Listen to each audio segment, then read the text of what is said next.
Hello there, I'm Jyotika. So I had the great pleasure recently of interviewing Prakasha about Guhyaloka. Prakasha has had a long association with the valley.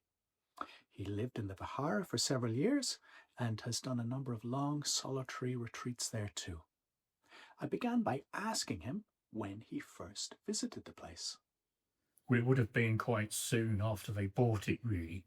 So I started doing a series of solitary retreats there in the early 90s. I'd had a connection with old Blockade and been out there 3 times.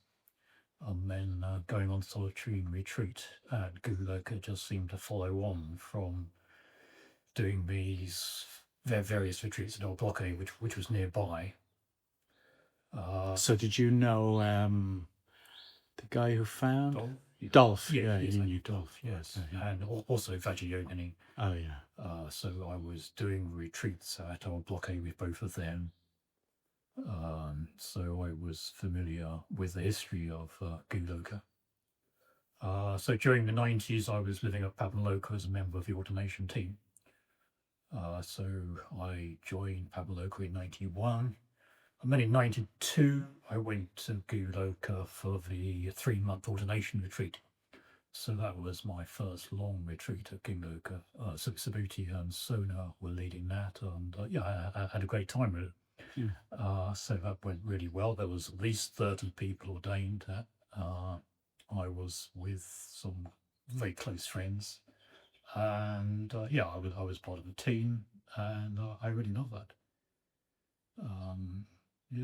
So I still got photos of it. And then I had 5 years on the ordination team at Pamloka, and I'd done these different study seminars at least 6 times, so 6 of them 6 times, and I thought, well, I just want to go and live at Guhyaloka. So there was a number of people who were interested in having this thing, but we started calling it the Vihara. So that was, I went up there in 96 with Arthur Darshan. So we left Pabaloka, and I started with a big adventure with Arthur Darshan. So we went out to Ladakh. It was a big adventure. We were walking across Ladakh all the way with ponies right across the plateau to Leh, and then we went to Nepal. I did the Everest circuit, so it was just a big adventure, really. With several big adventures. Why the big adventures before? The whole thing was very adventurous, really. Just leaving Pabaloka and embarking on an entirely new lifestyle. And why did you want to do that? To go deeper with my own meditation practice and to live a small sort of hermitage lifestyle, really.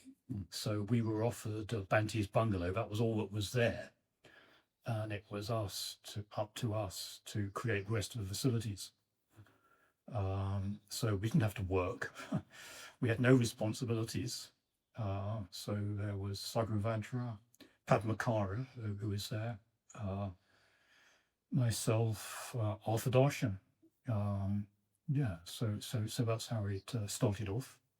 Different community members came and went, but Sagravajra and I were the two main members who were there for the entire time. And Arthur Darshan built himself a hut. Sagravajra had a yurt up on the hillside. I was living in the bungalow, and eventually got myself a yurt and built a yurt platform. So we just lived a very simple life like that for 5 years. And what was like an average day? An average day was we'd all get on with our own practice in the morning, so we wouldn't actually meet up. So I'd be meditating, doing yoga in my own yurt. We'd all do that in our own space. So we'd have quite strong practice mornings where we'd be meditating, studying. And then we'd come together, I think, for lunch at around 2 o'clock. So we'd always have lunch in the afternoon. We'd always meet up. Then the afternoon, there might be some work. We might go for a walk. There'd be more meditation. We had an exercise period, and then dinner. Dinner was actually brought to us by the retreat centres. We didn't need to cook dinner. So for 5 years, I was receiving cooked dinners. But we had. Did we have cooking facilities? Yes, we did, but they were quite basic. And then in the evening, meditation puja, and just carried on like that for 5 years, really. Did you leave the valley much? I did, not all that much though, maybe once or twice a year. So there were no deadlines. There was nothing, in a way, going to happen. Every day was, you could say, exactly the same, but it felt like entering into a timelessness, really. So there was only the present moment, and we entered into that as fully as possibly as we could. And were people practicing celibacy? Was there Yeah, so we were celibate for the period.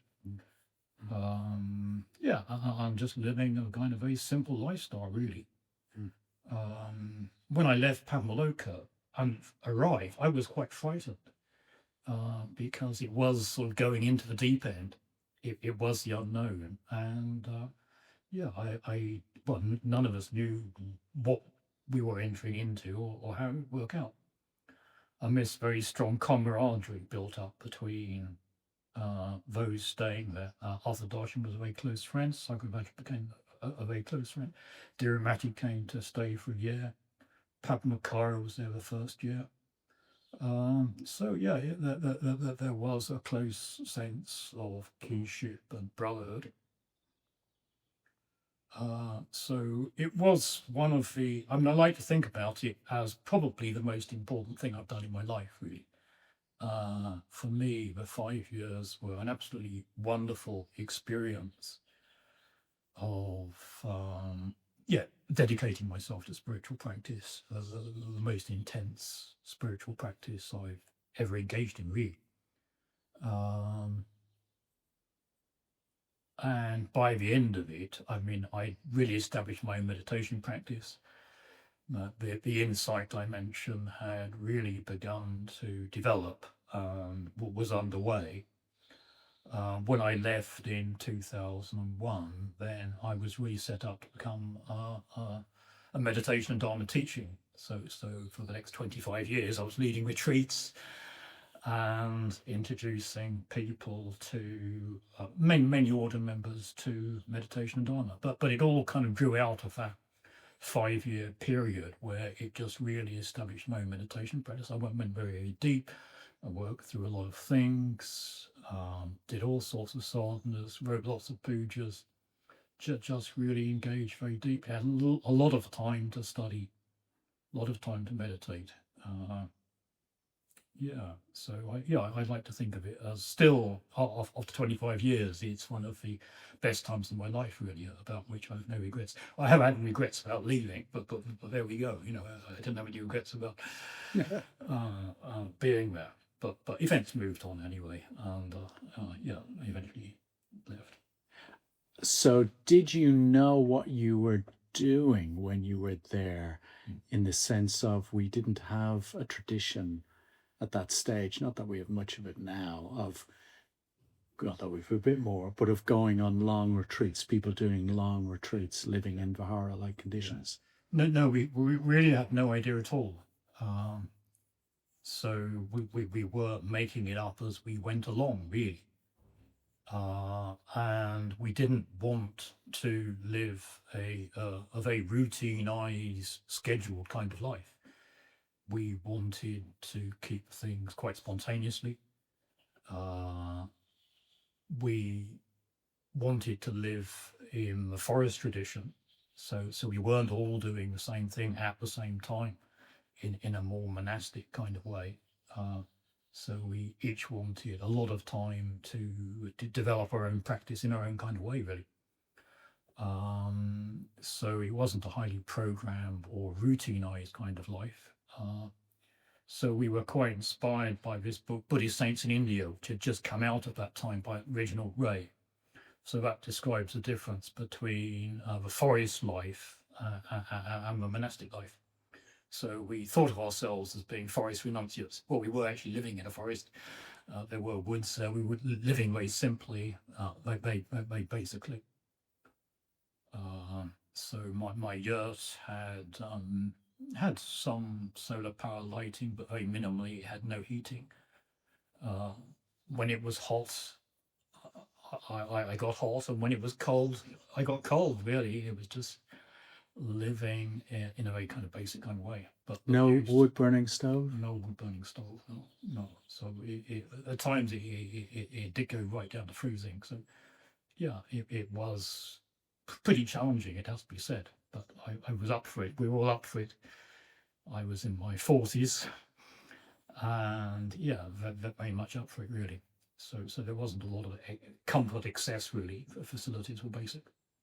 So when you didn't know what you were doing, you were making it up as you went along, but I imagine at some stage um, a clearing emerged or a path emerged or you yeah. got a sense. What was that Yeah. like, or what Yeah. shape did that take? Yeah, yeah,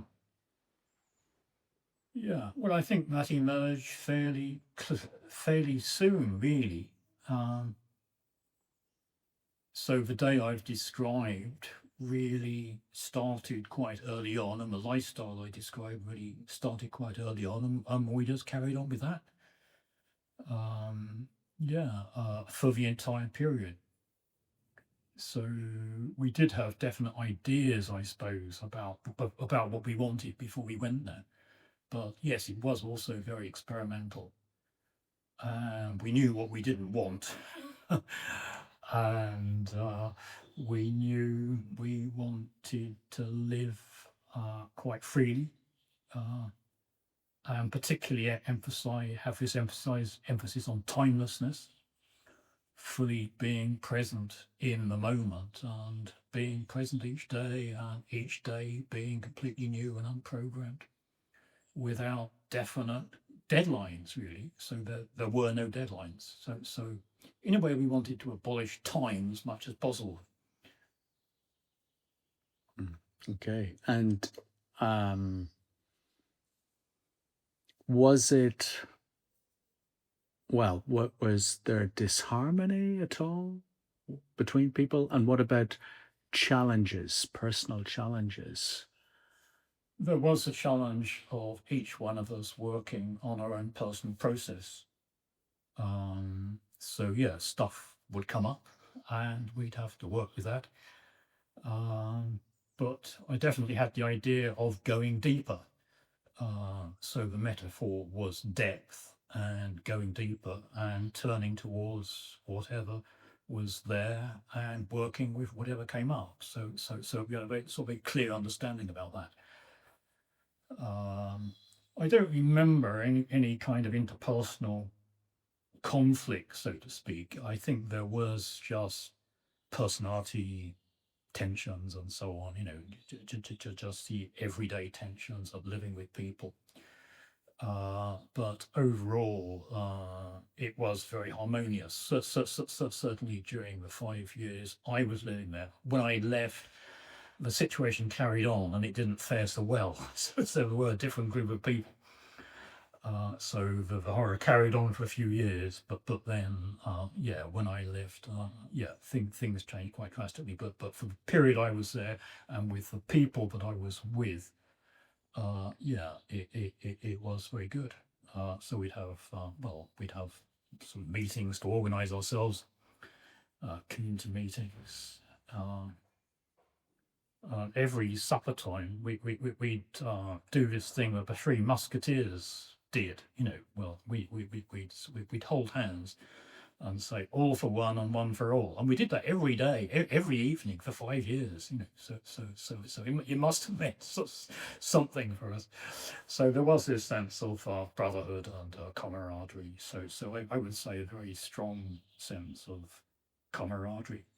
But there was criticism. Not everybody thought that the way we were going about things was the right way.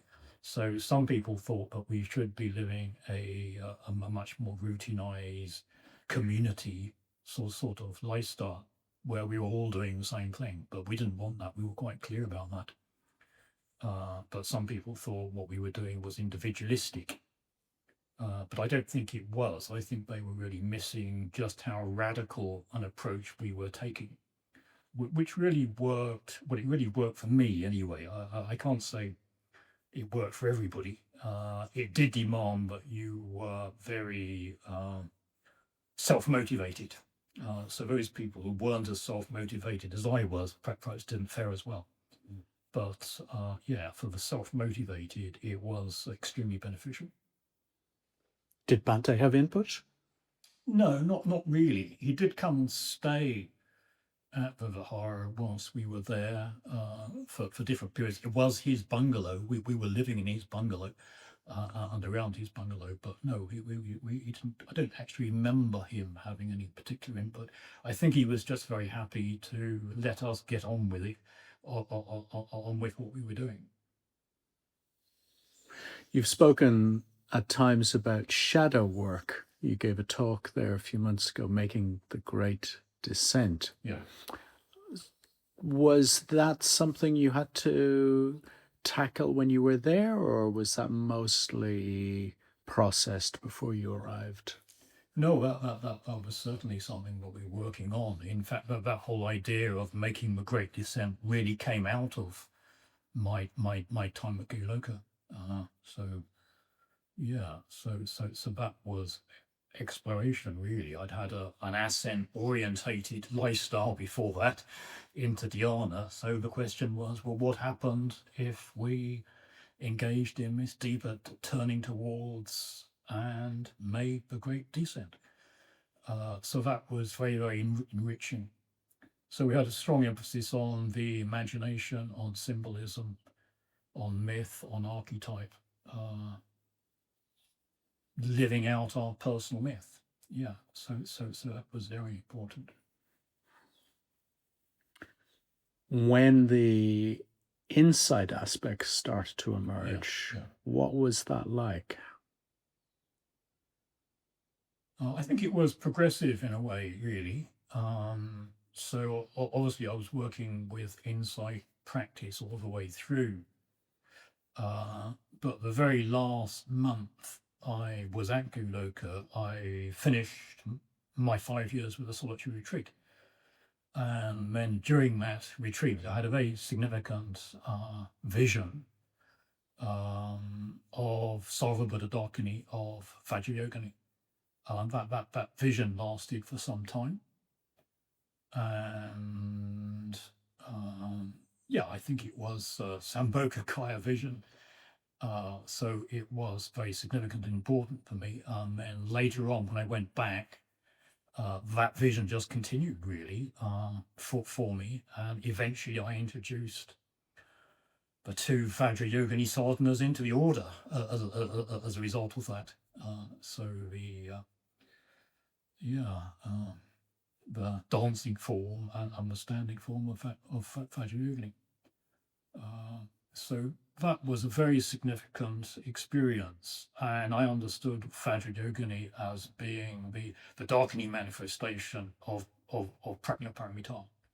So it was really an understanding of the perfection of wisdom and of seeing clearly about the nature of how things are, and a recognition of the essential nature of pure awareness. So that's what happened during the time. So it wasn't just simply that it was a vision. It was a direct recognition of the nature of mind and of pure awareness. So that was very, very significant. And after I got back, that continued to deepen, particularly around year 2003, 2005. And I had further very significant experiences, but that 5 years was really the basis for that. And that visionary experience was very deeply transformative. It was a very profound experience. Did it arise spontaneously? Yes. So yeah, it did. Can't say where it came from. It just happened. That's what happened. I still got the notebook describing it. I can't say more about that really. In the sense you can't say more because you don't understand the process of its arising? Well, I can only just say that it happened. So it was a fruitional experience. I can only imagine that it was. That it felt like the fruition of my entire 5 years kind of coming together in one single experience, and manifesting very fully and directly. And when you say it was around, so was it there outside of meditation? Yes, it was. Yes, yes, it was. Yes, yeah, yeah, yeah. And exactly a week after I received this vision, so my solitary retreat had ended, I started receiving these teachings from Prajnaparamita. So over the course of 7 days, I received 7 different teachings, which I just wrote down from Prajnaparamita. So it was 30 pages of teaching, and at the end, there was this poetry reading, all organized for the community members, and they asked me, well, would you like to do a reading? So I said, yes, I would like to. And as it happens, I do have something. So of course I read the teachings that I received from Prajnaparamita, and of course there's a general sense of astonishment because they were really quite remarkable. So it was very uplifting evening. I must have gone on for quite a long time. I can't remember how long it took me to read the 30 pages, but it was a very significant evening. And that evening was the kind of culmination of process, really. Not long after that, I left. Have you thought of publishing them? No, they're just quite personal, really. Okay. Although the content is, well, it is just the perfection of wisdom, you know. But no, I wouldn't want to publish it. What about in puja reading? Have you read it since? I prefer to keep it just to myself, really, because it's kind of indescribable, and yeah, it keeps the uniqueness of that particular experience intact, really. Was there anything like that from Vajrayogini, a communication in that? Well, Vajrayogini, as I understood it, is Prajnaparamita in her wrathful tantric form. So a teaching was coming from Prajnaparamita, and Vajrayogini was just manifesting the tantric form of Prajnaparamita manifesting. So Prajnaparamita is, and still is, one of my main sadhana practices. Great. So then why did you feel it was time to move on? Well, I fell in love. So I met someone, and yeah, so I left to so I was no longer in a position to keep a brahmacharya. That was a requirement to live in the bar. That's interesting. So I guess we usually fall in love because, well, for lots of reasons, but it sounds like the way you describe your life in the Vihara was very rich, very fulfilling, Yeah. you were very connected, strong sense of brotherhood. Yeah. You were having experiences of ascent and descent. Yeah. And then towards the end, receiving teachings. Mm. But obviously, there was a part of you that was not being touched or met by the conditions in the Vihara. Would that be correct? Well, perhaps. I mean, one could see it like that. Or one could just see, well, this was just the next thing that I needed to do. So the jury's out on that, really. I wouldn't like to say exactly. The next phase of my life was very much teaching and leading retreats.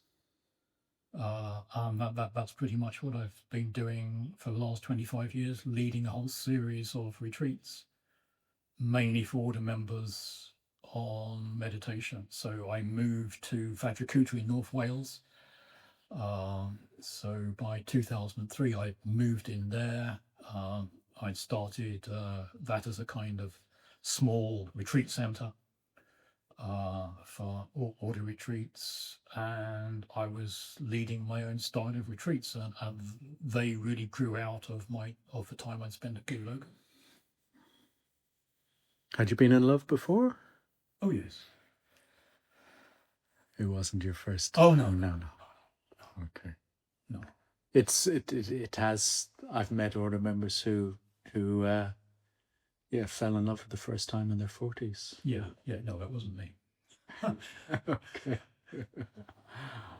And can you say a little bit about Arthur Darshan then? Yes. So Arthur Darshan and I were very close friends. He was there for the very first year. But after that, his daughter, he had a teenage daughter. She was put in prison for drugs.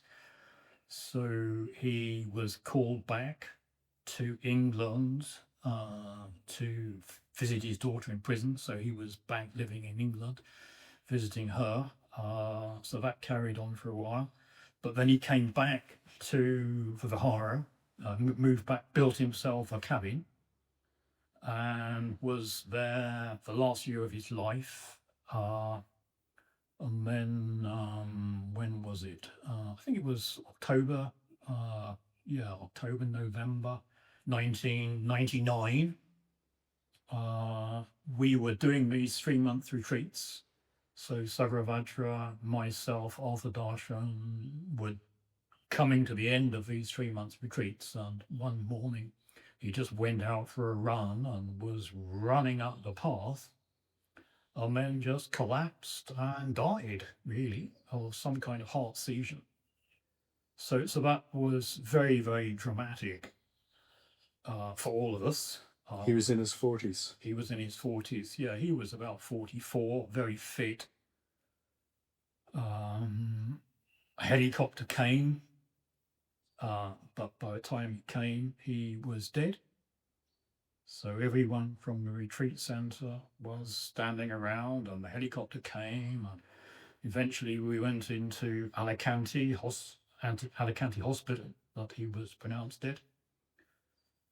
So that was a very powerful time for me, and he and I had entered into a friendship ritual, and I'd already agreed to undertake the 49-day Bardo ritual for him. So I'd been on solitary retreat for about 12 weeks, so I carried on for another 7 weeks. So I was reciting the Tibetan Book of the Dead every day, engaging in a variety of rituals. Every day I go to the place very near the retreat centre where he collapsed and died, and I just sit there by the road, and I was full of grief. I was in tears. It really was a very powerful experience for me to have been there when he died, and to be undertaking the 49-day Bardo ritual.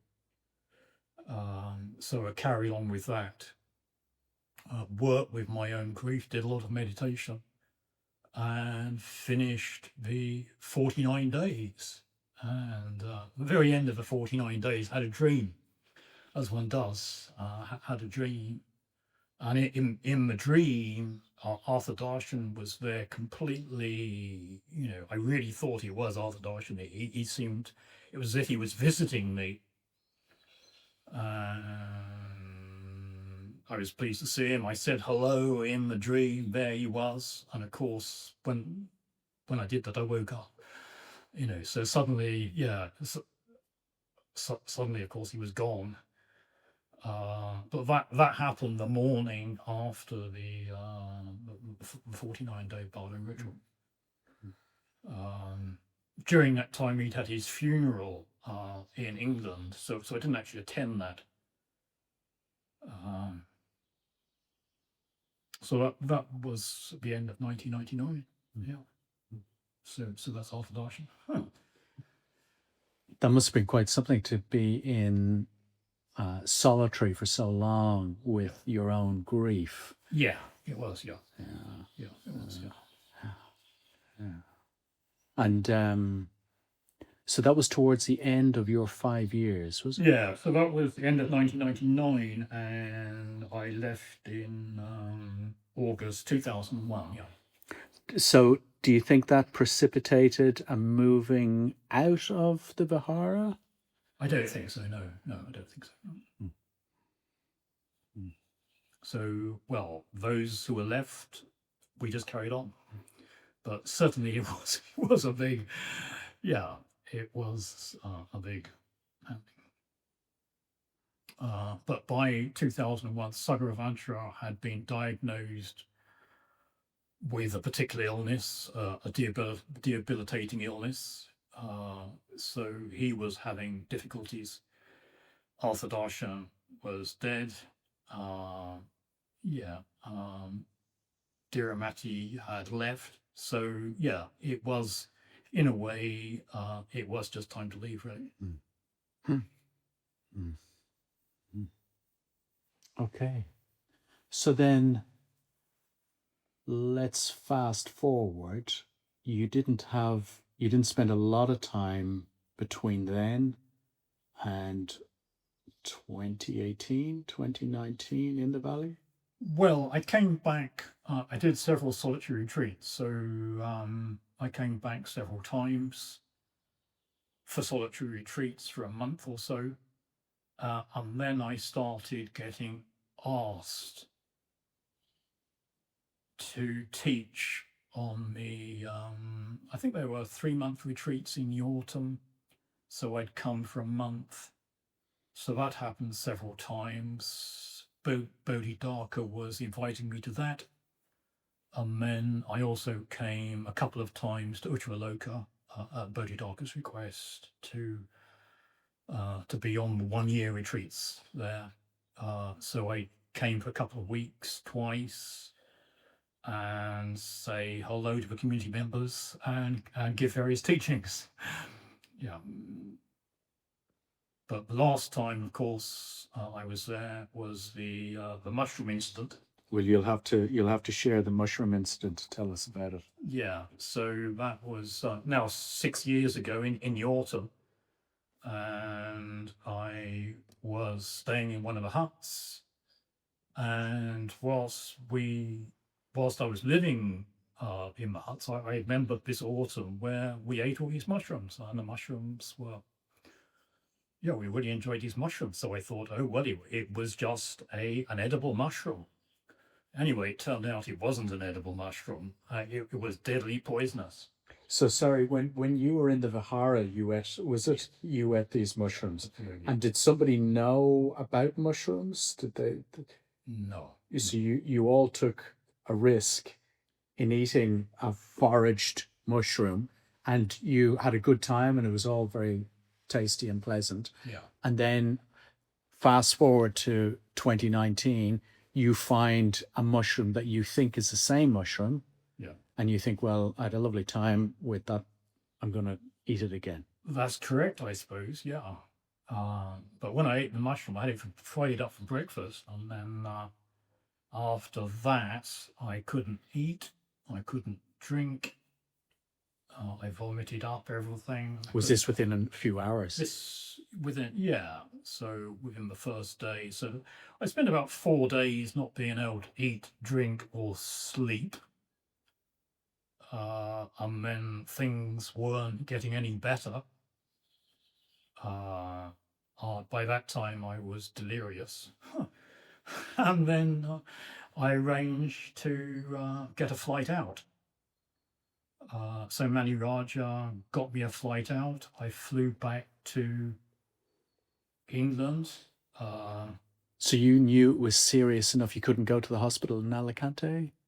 It seemed best to actually get myself out.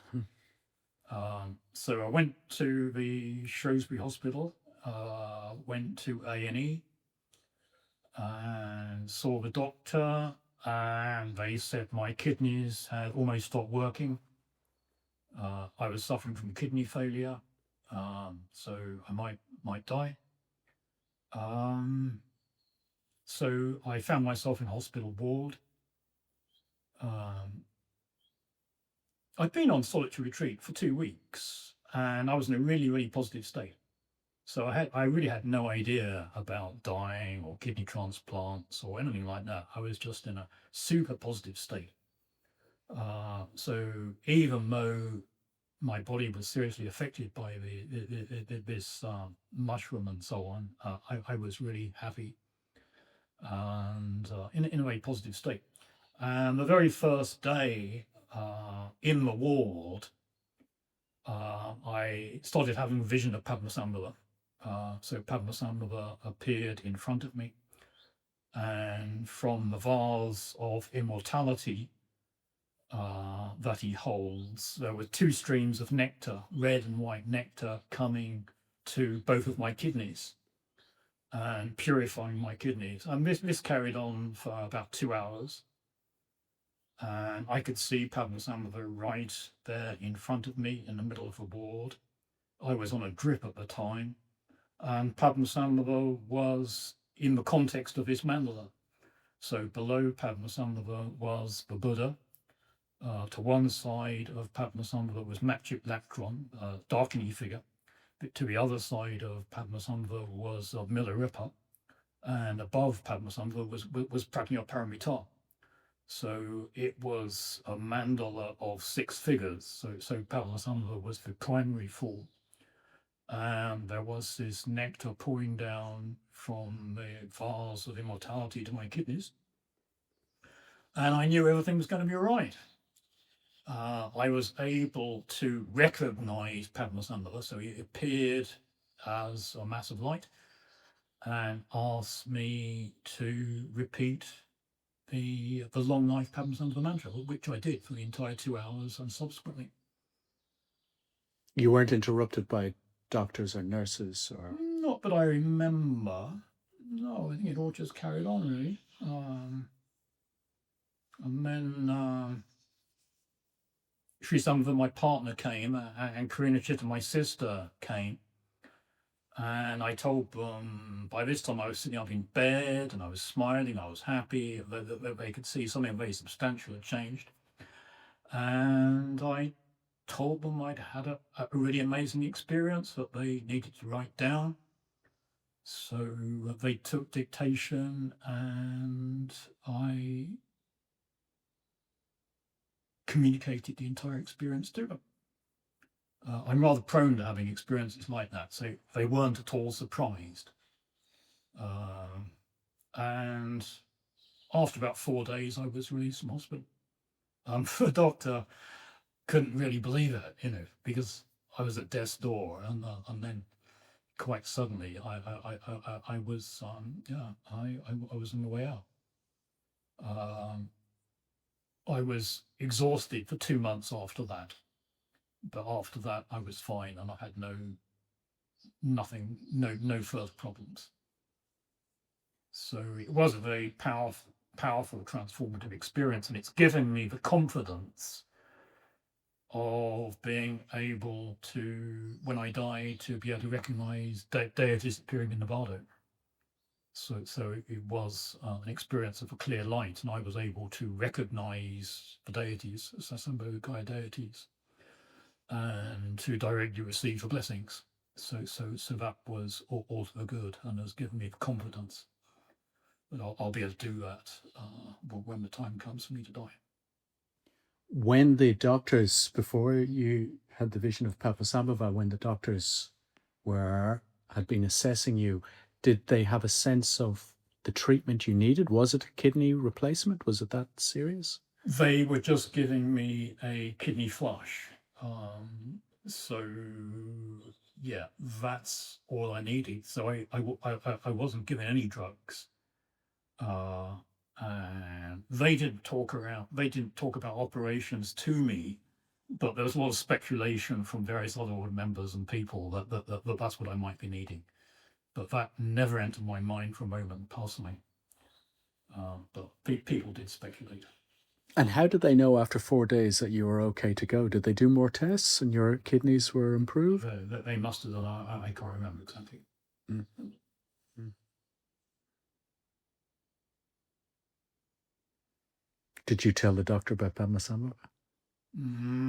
I can't remember really. Yeah, I can't remember.